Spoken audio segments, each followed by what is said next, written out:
This is Formula One. As a new fan of the sport watching these races for the first time, there's one thing I couldn't help but notice. F1 drivers are all over the road. To make a left turn, they go all the way to the right of the track, then swing back left. Through 90-degree corners, hairpins, turns that lead into other turns, and if I learned anything in geometry, it's that the quickest path between 2 points is a straight line. But what do you do when you can't take the straight line path? For race car drivers, where they turn is one part of a larger strategy based on physics, practice, and a lot of skill. F1 racers drive laps through different circuits around the world at ridiculous speeds. The highest speed they get up to is something like 215 miles per hour. That's Brad Philpott. I've been racing since I was 8 years old, and I've been teaching people how to drive on track for the last 15 years. I think the one area a Formula One car is better than pretty much all other cars is cornering speed.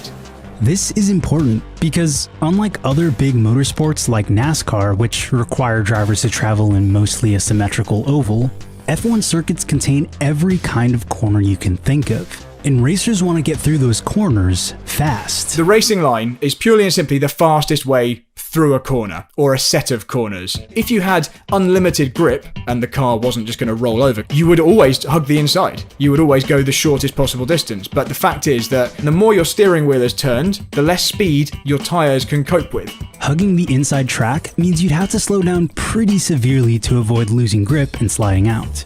Hugging the outside edge might theoretically let you go faster, but you would be going a lot further, like massively further, depending on the width of the track. And as you can see from these F1 simulator shots Brad showed me, you'd also have zero margin for error, because if you had a fraction of understeer or oversteer, you're immediately on the grass and in the barriers. The ideal racing line for a turn like this is a combination of both approaches. The driver can hug the outside of the track on the way in, then turn in to clip the apex, or the center of the inside track, and end up back on the outside edge without losing too much speed. By starting out as far wide as you possibly can, and then getting to the inside in that smooth flowing arc, you're literally minimizing the angle that your car is having to take, which means you can carry more speed. So far, we've been using this fake 90-degree turn example because it's simple to explain. But in real life, corners aren't that straightforward.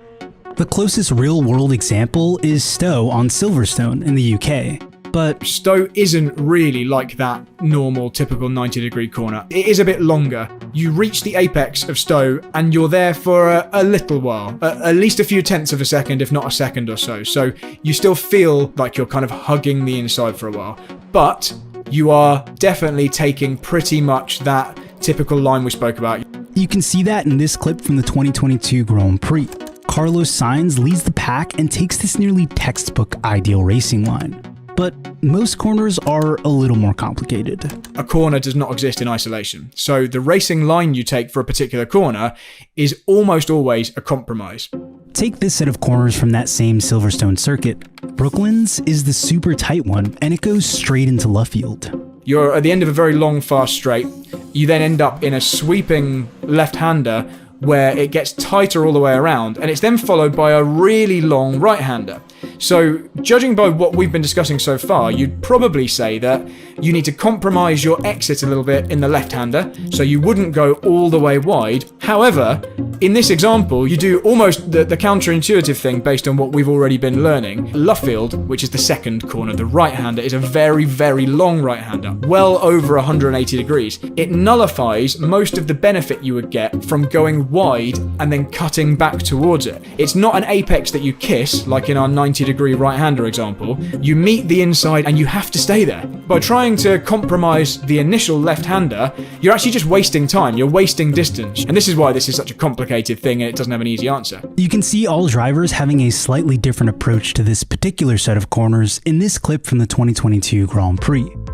While the leading car tries to use the most ideal path, hugging the curves, the following cars are more spread out. And did you catch that? These two cars almost collided, and to avoid it, this driver went off the track, screwing up his racing line entirely. Once you have to contend with other drivers, racing lines become a lot more complex. What you have to do is compromise based on the track that's available to you. So you're still going to be going outside, inside, outside as much as you can, but that will be on maybe half the track width. If the weather is wet and rainy, that adds even more complexity. Racers may compromise their line even further in search of areas of the track that have more grip. Formula One drivers are constantly making calculations to adapt to any condition and still maintain a good racing line. And they can do that because they're not thinking of the line as they're driving. They just do it. If I went to pretty much every F1 track, even tracks I've never actually been to before, I would probably know pretty much where I want the car to be from driving on simulators or watching videos and all that kind of thing. So it's not a guess. Once race day arrives with all its variables and rivalries, the focus is no longer on ideals.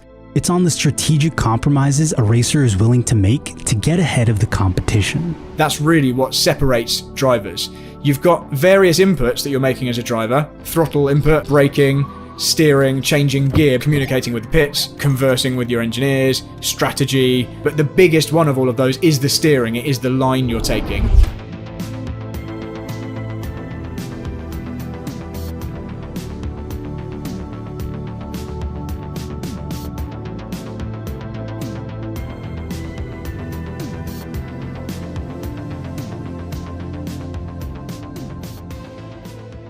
Communicating with the pits.